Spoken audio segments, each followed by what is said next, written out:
à toutes et à tous. Dans cette nouvelle vidéo, nous allons présenter l'installation d'un système opératif sur le Raspberry Pi et la mise en service. Ça fait partie d'une famille de composants qu'on appelle Single Board Computer, c'est-à-dire qu'ils possèdent plusieurs modules et interfaces, toujours sur le même support physique, sur le même PCB. Le processeur, la mémoire, la carte Ethernet, la carte Wi-Fi, et voire les modules audio, ils vont tous faire partie du même chipset. On a un exemple dans notre concurrent dans lequel on a aussi toutes les interfaces sur le même support.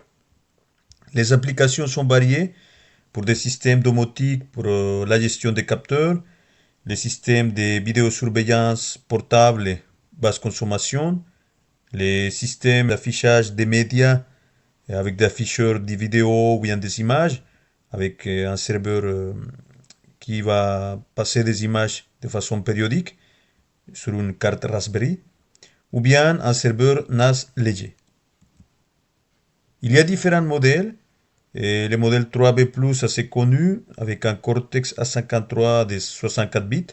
C'est un processeur de 4 cœurs. Et puis, on a aussi la mémoire RAM de 1 GB. Et il y a la connectivité avec une interface Wi-Fi de 2,4 GHz. Et aussi compatible avec la fréquence de 5 GHz. Et un module Bluetooth. Et puis, un module d'interface Ethernet pour des connexions filaires qui demandent d'interfacer avec l'extérieur. La carte possède au niveau multimédia une interface HDMI qui va permettre de connecter un écran pour afficher notamment l'interface graphique. Et aussi on a l'alimentation sur 5 volts. Et à savoir que cette carte elle est alimentée à 5 volts. Par contre les broches, c'est-à-dire les pins qui sont utilisés, les 40 pins GPIO, la plupart, ils travaillent à une tension de 3,3 volts. Donc, il faudra veiller à que cette tension soit respectée pour l'utilisation de ces pins dans ces différentes interfaces. Donc, il y a un slot de carte SD card, aussi un connecteur jack pour la partie audio. Il existe aussi une version 4B et aussi une version 5. Donc, pour la version 4B, il y a une disponibilité un peu plus importante de mémoire RAM. 1, 2 jusqu'à 8 GB. Et la partie Wi-Fi aussi, c'est un peu plus performant. Et aussi la partie Bluetooth. Il possède l'interface Bluetooth. Et il y a toujours le même type des entrées pin-out sur la partie GPIO de la carte.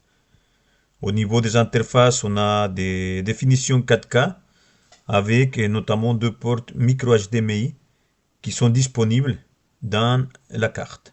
Et l'alimentation, c'est toujours des 5 volts en tension continue avec maintenant un câble de type USB-C. Il y a des ports de différentes vitesses USB, 2.0 et 3.0 selon les besoins. Et l'interface Ethernet pour interfacer avec l'extérieur. Un slot micro SD et aussi le connecteur audio pour l'utilisation d'un système opératif sur le Raspberry Pi. On va avoir besoin d'un SD card, soit de 16 gigaoctets, 8 gigaoctets, voire 32 gigaoctets en fonction des types de système opératif qu'on installe. Et cet SD card va être effacé, partitionné et formaté, notamment pour accueillir le système de fichiers de la version d'OS qu'on veut installer. Donc, c'est-à-dire, peu importe si la carte est de type FAT32, NTFS ou X4, une fois que la carte sera formatée, elle aura un système de fichiers correspondant à l'OS qu'on veut utiliser. Pour télécharger l'image, on va sur le site Raspberry Pi.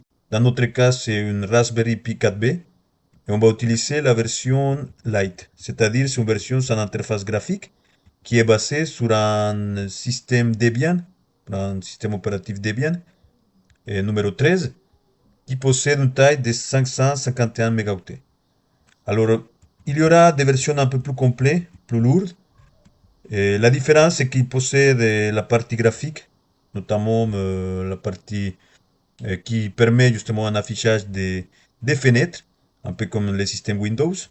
Et aussi des versions plus complètes aussi qu'il y a des applications de gestion d'édition de texte, de vidéos, traitement d'image et bien d'autres.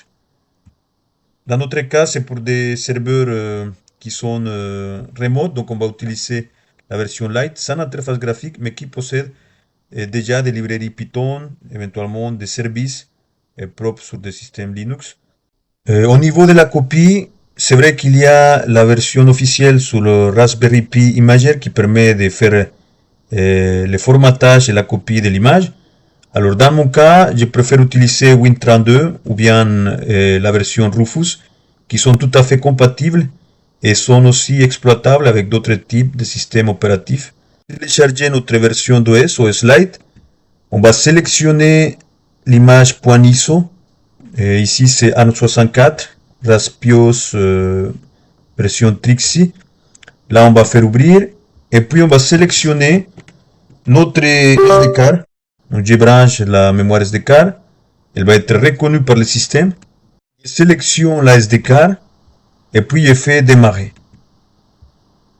Il va prévenir qu'il y aura un effacement de toutes les données. Et donc, à la fin, le système va être partitionné et puis formaté avec une partie bootable et puis la partie système de fichiers du Raspberry Pi.